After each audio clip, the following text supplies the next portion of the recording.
जी अस्सलाम वालेकुम। अच्छा, हमने स्टडी कर लिया था डिज़ाइन तक, ठीक है। एमएस ऑफिस वर्ड का हमारा अगला जो लेक्चर है वो है लेआउट के बारे में, ठीक है। लेआउट में हम अपने पेज की सेटिंग्स वगैरह करते हैं, ठीक है। पेज का जो लेआउट है वो सेट करते हैं। अब सबसे पहले हम अपने लेआउट टैब के अंदर चले जाते हैं। तो लेआउट टैब,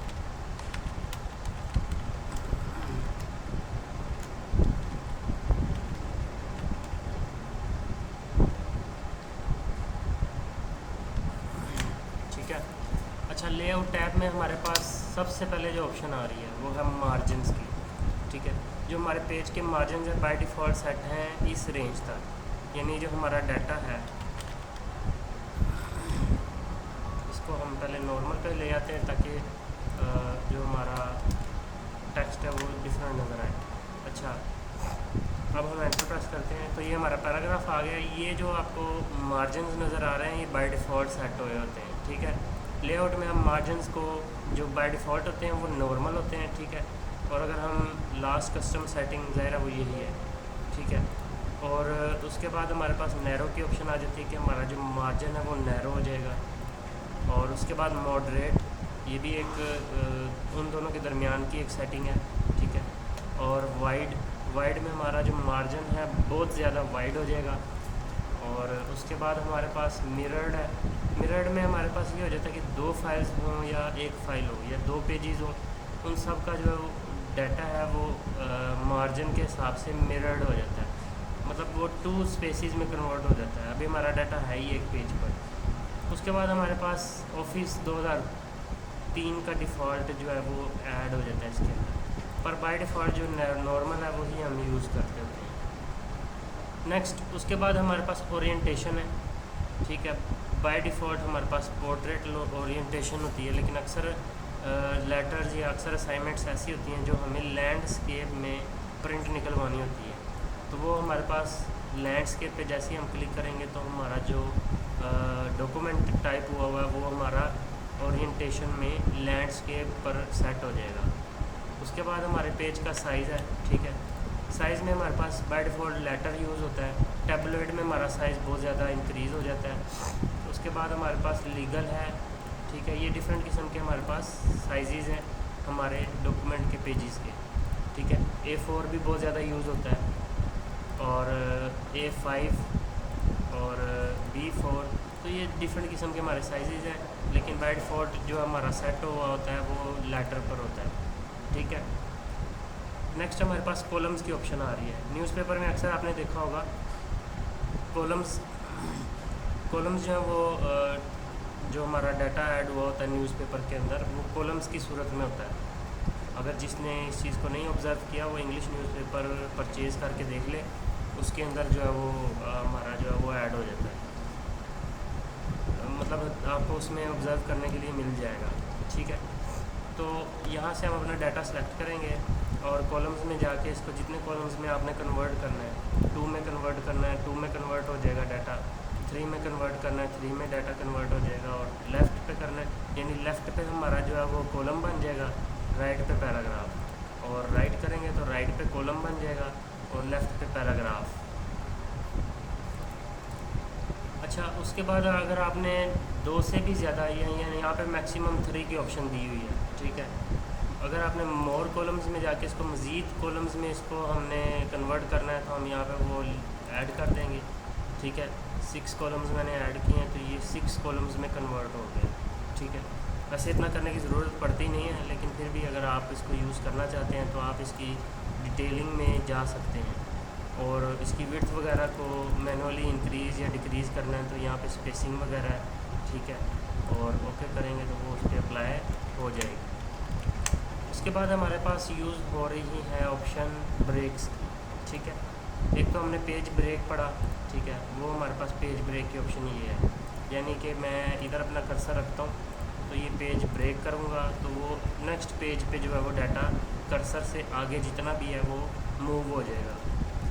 और उसके बाद हमारे पास ऑप्शन है कॉलम की, ठीक है।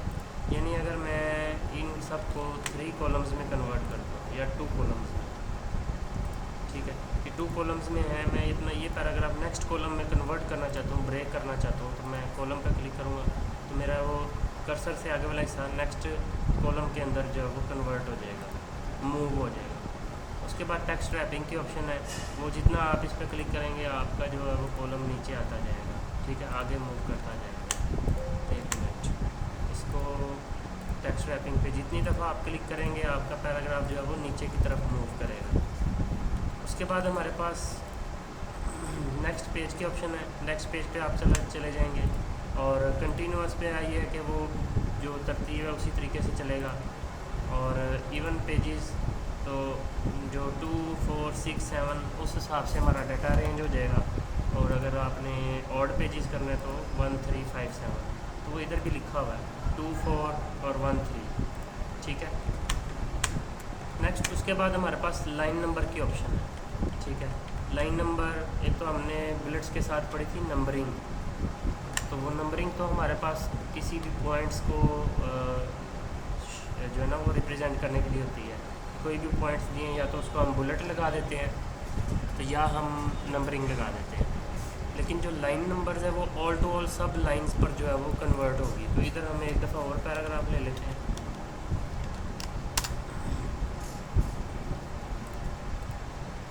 अच्छा, अब हम अपना पूरे पैराग्राफ सेलेक्ट करेंगे और लाइन नंबर्स में हम चले जाएंगे कंटिन्यूअस पे, ठीक है।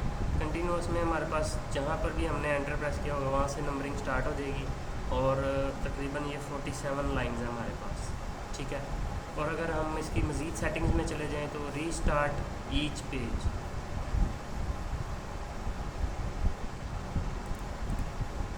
रीस्टार्ट ईच पेज में हमारे पास हर पेज पर दोबारा जो है वो नंबरिंग स्टार्ट होगी, ठीक है। यहाँ पे जैसे कंटिन्यूअली आ रही थी तो अब जो है यहाँ पे 1 से दोबारा स्टार्ट हो रही है, ठीक है। उसके बाद दीगर जो हमारे पास ऑप्शंस हैं वो रीस्टार्ट ईच सेक्शन है कि हमारा जो है वो हर सेक्शन दोबारा से स्टार्ट हो, यानी उस चीज़ को वापस लाने के लिए, कंटिन्यूअली रखने के लिए। तो आप फिर कंटिन्यूअली पे क्लिक कर लो, ठीक है, या आप रीस्टार्ट ईच सेक्शन कर लो, वो दोनों सेम है, ठीक है। उसके बाद हमारे पास सप्रेस फॉर करंट पैराग्राफ, तो अब जिस पैराग्राफ को हम या तो सिलेक्ट करेंगे तो उस पैराग्राफ पे नंबरिंग नहीं लगेगी, बाकी सब पे दोबारा वो कंटिन्यूअली लगेगी, ठीक है।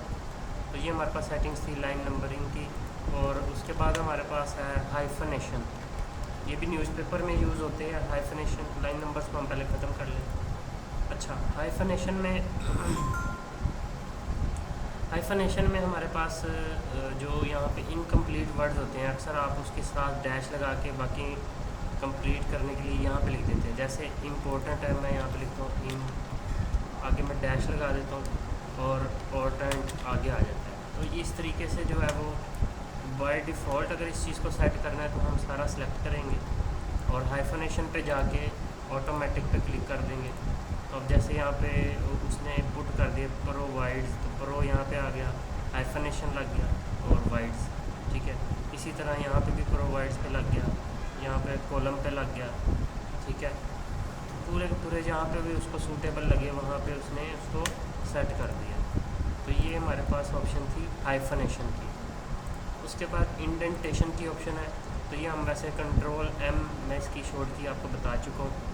तो यहाँ से हम इंडेंट इंक्रीज़ करेंगे, यहाँ से राइट साइड से इंडेंट इंक्रीज़ होगा और यहाँ से बिफोर साइड से स्पेसिंग आ जाएगी और यहाँ आफ्टर साइड से स्पेसिंग। तो ये आपके पैराग्राफ की सेटिंग्स हैं जो कि आप मैनुअली परफॉर्म कर सकते हैं, ठीक है। उसके बाद हमारे पास सारा का सारा सेक्शन वही है अरेंज, जो कि हम पिक्चर्स या शेप्स में स्टडी कर चुके हैं। पोजीशन, रैप टेक्स्ट अभी सारी हैं भी हाइड। अगर यहाँ पे मैं कोई शेप इंसर्ट करता हूँ, ठीक है, तो फिर होम में लेआउट में जाऊँगा तो फिर ये ऑप्शन ओपन हो जाएगी और ये अप्लाई होगी इस पर, ठीक है। पोजीशन में इसकी पोजीशन सेट कर सकते हैं और जो रैप टेक्स्ट है वो रैप टेक्स्ट जो है उसकी इर्द गिर्द कैसे रैप हो, ठीक है, top and bottom, through, behind text, front of text. तो ये सारी चीज़ें आपको जो प्रीवियस लेक्चर्स हैं उनमें बता दी गई हैं। सो आज का ये लेक्चर था जिसमें हमने लेआउट पढ़ा, पेज की जो सेटिंग्स हैं और पैराग्राफ्स की सेटिंग्स, ठीक है। नेक्स्ट लेक्चर में रेफरेंसेस है और मेलिंग। नेक्स्ट लेक्चर में ये दोनों चीज़ें जो क्लियर हैं वो की जाएंगी, क्योंकि ये दोनों सेम है। तो इन दोनों के बाद हमारा MS वर्ड जो है वो कंप्लीट हो जाएगा, या बल्कि पहले रेफरेंसेस ही करवा दिया जाएगा, फिर मेलिंग और फिर रिव्यू और व्यू के बारे में थोड़ा सा बता दिया जाएगा। बाकी हमारा MS ऑफिस पे कंप्लीट हो जाएगा वर्ड। ठीक है, वर्ड जो सॉफ्टवेयर है वो हमारा कंप्लीट हो जाएगा, थोड़े से लेक्चर बाकी हैं।